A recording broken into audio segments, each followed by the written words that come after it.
जय हिंद दोस्तों। चलिए दोस्तों बात करते हैं इस क्वेश्चन के बारे में। इस क्वेश्चन में क्या कहा गया, अ ladder is placed along a wall such that it's upper and is touching the top of a wall, the foot of the ladder is 10 feet away from the wall and the ladder is making an angle 60 degree with the ground.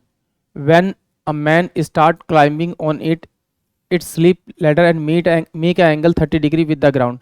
How much did the ladder slip? Examiner ने क्या कहा कि भाई एक मेरे पास में एक building है, उसके साथ में उसने एक सीढ़ी को प्लेस किया, सीढ़ी को लगाया, जैसे लगाया तो एंगल कितने डिग्री का बना, वो 60 डिग्री का बना, और वो कितनी दूरी दे रखी है उसने 10 फीट पे है वो आपकी, ये 10 फीट दे रखा है मुझे। अब देखिए वो कहता है कि जैसे ही उस आदमी ने उसमें चढ़ना शुरू किया वो सीढ़ी जो है ना वो फिसल गई, और जैसे ही वो फिसली ना एंगल ये कितना हो गया आपका, ये 30 डिग्री हो गया। और एग्जामिनर ने मुझसे पूछा कि ये वाला जो हाइट है मतलब वो कितनी फिसली है, वो ये वाला डिस्टेंस पूछा हुआ है। चलिए करते हैं ट्राई इसको। तो इसमें देखिए ये मुझे पता है इस टोटल ट्रायंगल में 60 है, और ये तो मेरे पास परपेंडिकुलर 90 होगा, और ये मेरे पास में कितना होगा 30 होगा।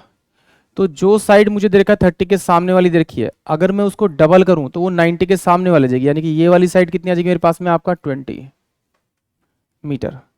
अब देखिए ये 20 मीटर क्या है, सीढ़ी की लंबाई है, इसका मतलब है ये भी मुझे कंफर्म होगा कि ये वाला डिस्टेंस भी मेरे पास 20 ही होने वाला है।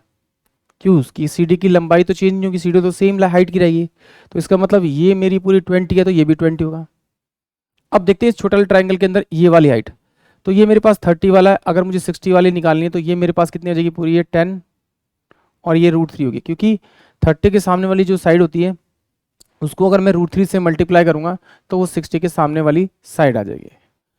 अब अगर मुझे ये वाला डिस्टेंस अगर मुझे मिल जाए, यहाँ से यहाँ तक का डिस्टेंस मिल जाए, तो इस 10 √3 में से माइनस करूँगा तो मेरा ऊपर वाला पार्ट निकल जाएगा। तो अब हम क्या करेंगे, थोड़ा ट्राइंगल को चेंज करेंगे।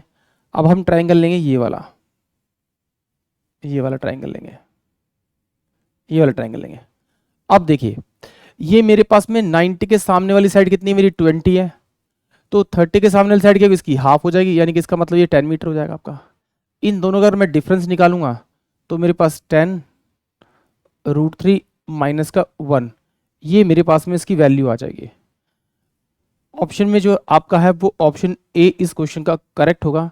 आई होप आप सभी को ये क्वेश्चन समझ में आया होगा। जय हिंद, जय भारत।